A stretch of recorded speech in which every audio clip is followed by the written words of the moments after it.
Hey everyone, Ivy League Gaming here, and today we're playing Eternal Evolution.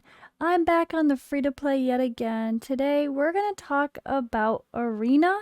We're going to show how powerful some heroes and some bonds, I guess you could say, are.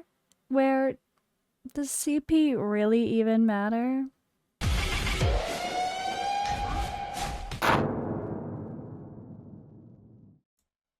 Alright, so I have to admit I'm a bit of a slacker with Arena. I don't overly push it, but that was because I was scared for a while. And that was before I got Leo. And I mean my little one baby copy Leo, yes.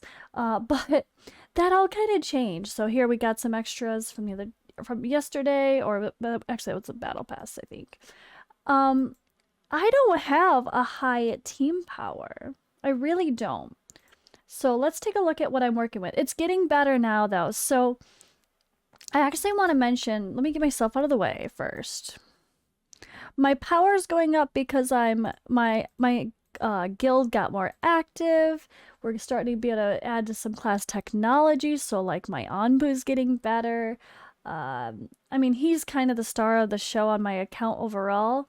So there's a little bit of a combination here of a couple things I want to talk about. But I was really struggling with Arena, and you could see I'm not high up right now. I wasn't really trying to be crazy high, but I was struggling because I was at like 500, 600,000 for my team power, and everyone else was over 1 million that I could find. And I just started fighting, and you know what? I usually win. That's the reality. I usually win. And we're going to talk about this combination that I'm using right now and why it's so successful even when everyone else is much higher CP for their team power than my team, and I'm still able to push through. So first of all, I have been using Leo. Sometimes I'm using Crete with him. Sometimes I'm using Artos. Maybe we'll use Artos right now. Actually, to be fair, Crete, it's debatable. I mean, he can really help and he could also hurt. He could push people away and focus an enemy, which can be a good thing. Or he could push people away out of the range of Leo and out of the range of Anpu, which can be a bad thing. So that's something to think about too. It's not perfect as a synergy. But either way, I am working with Hagridon. So we're talking displacement skill heroes, which means that hero physically moves. Like they jump, they teleport, they pop somewhere. That's what this means. So, and I've gotten lucky. I've got a +2 ultimate for Nafeng. I have not been able to roll one with Leo on it yet, but hopefully that changes. But yeah, I mean, we got some crit damage in the back, which doesn't hurt if we have some damage dealers lurking in the back of another comp. But yeah, it's not really helping too much here. Unfortunately, the rest of this isn't really benefiting except for the front just getting a little more defense for survivability. But it's not about this combination. It's just about the commander itself. So obviously, we love this. He's the better version of Gautier. All allied heroes receive a shield. It lasts for 5 seconds whenever a displacement skill is used. It also increases the skill damage. And deploying 3 or more Vanguard heroes will activate these effects. So this means every time a Vanguard hero is attacked by an enemy hero or monster, there's a 40% chance to regenerate 3% of their max HP. So, and then of course in PvP, we also get an increase of HP and damage by 20%. So him alone is amazing. So what happens here is he gives everybody a shield, right? If we have, unfortunately, this in here is not going to help with who I'm using with Anpu and Sorvali, but let's say we're using Masrani in the team. Instead of Anpu and Sorvali, you have a different combination in here for extra damage or crowd control. Let's say you have Daniel and Masrani. Let's just put that. Or Daniel and Serena. Flashpoint here, for any excess healing, it gets converted into a shield. Again, another way to encourage shields to be put on your characters, which obviously helps to keep them alive, but it also helps for damage because of this amazing combination. The Pain Rune. So the Pain Rune, when an allied assassin or vanguard hero loses their shield, that shield shall explode and inflict AoE damage to the shield 28%. I forget how their bad typo on this one. 28% of the shield, whatever. Damage. So it's words. I think I need to remember to take a screenshot of this and be like, can you guys seriously fix this by now? It's been a while.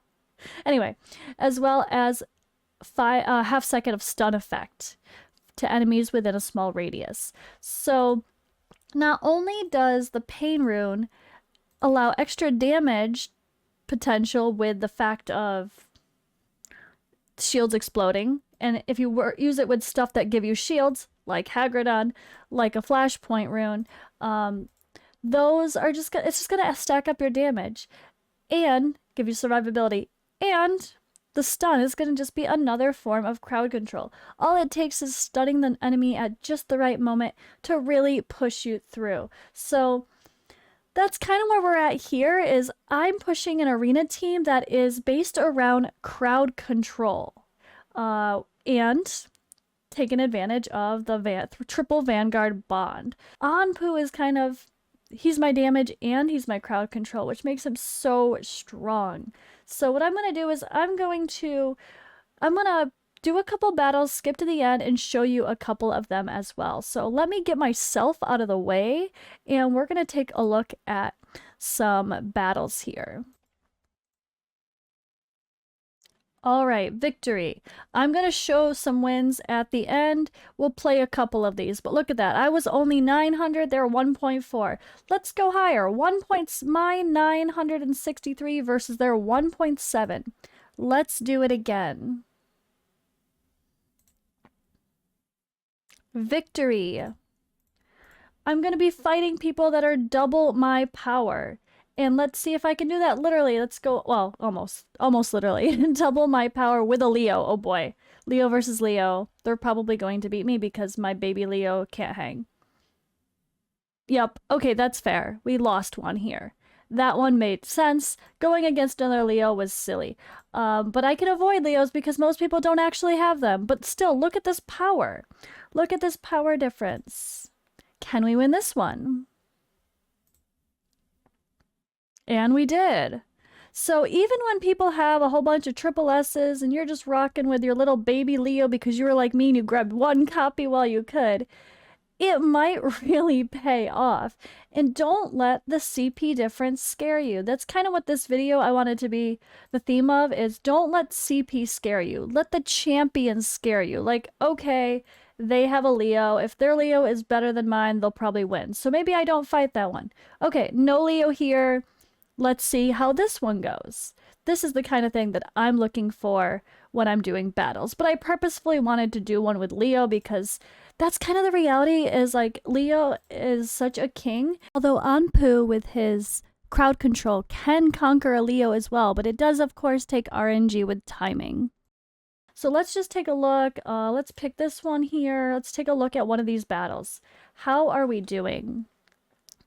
So we have little baby Leo is just rocking it.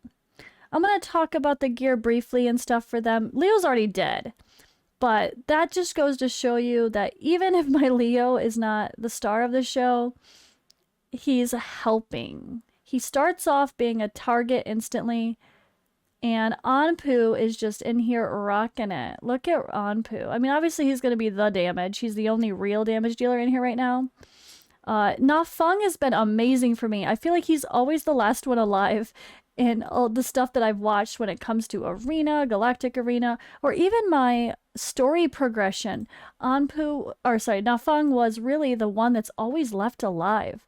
Right now, this is the Anpu show, let's be honest. He's kind of the reason this is winning. It's not necessarily the rest of it, but still, it is a really strong combination. And I just wanted to show a few examples here to hopefully help you be successful as well. So again, any little bit of excess healing would be great with Flashpoint, only if we had Masrani in here, but we don't. So for sake of argument, I wanted to show it, but it's not happening with my team because I'm using Sorvali as sort of a healer and support, as well as enabling Anpu, of course. She actually does not trigger the flashpoint rune, so that's just something to say. It's something important I need to mention. But look at Leo's actually staying alive for this battle pretty well. So this was a good example of Leo actually being quite helpful, being a strong tank right to the end. And the whole team stayed alive there, even though that team on paper might have looked a little bit scary, right? So don't let CP scare you when you've got the right combination. If you have crowd control and or if you've got Leo and some vanguards, give it a try. Don't let that be the scary, the reason you avoid arena because you're like everyone's just higher power than me, I can't win. If you give the right things in there, you can win. And that might even be something as silly as Hypnos for some crowd control. I've used him and been surprised. It takes a bit of a quirky build, but hey, it works. So in a perfect world, my Leo would be doing a lot better if I had more attack on him. Building Leo, I've always done a hybrid build, I guess you could say, like looking for HP and attack. But personally on my account right now, I'm just really, really lacking any attack percentage stuff. So what I do have is on Anpu. What I do have is on Emma, unfortunately. So right now, I've just let Leo have a bunch of HP, and whatever little extra attack I can get on him is great. I also have him in damage reduction boots because he doesn't have Prism Amulet because this is my little baby account and we don't have one of those yet. I'm hoping for it, but it's not happening yet. So that's kind of how I built him. We have Na Feng here. He is in HP focused with damage reduction boots as well. Sorvali in here with this team. So Sorvali is great to build with HP, with a healing set, or with light gap and healing as well. And you could also look for some accuracy substats for, you could tell her kit actually does require some accuracy, but I think I want to get her in light gap eventually, but I just don't have enough light gap to go around, or any light gap that I do have was actually on my res. I was using that for Guild Hunt, using res to boost, and that was actually quite helpful. But my Anpu is in attack and accuracy gear. I don't even have good enough light gap to put on him yet, so he's not even in light gap yet. But yeah, I just wanted to quickly discuss that. I really do think that Arena has become less scary for me.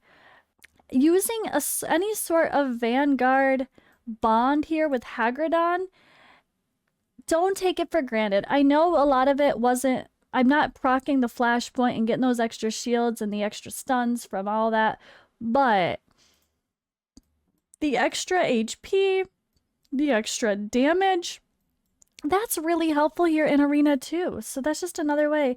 And to help keep people alive. Like if I was trying to use Na Feng as or just Leo and Na Feng as tanks without the third one in here, it might not be as successful because, well, they're not getting the extra bonuses from having 3 heroes in here. So that's something to consider, and that's the reason why them tanking is helping Anpu to stay alive to do the damage. So even though it is the Anpu show on my account right now, Leo is a very strong support, and he's going to help.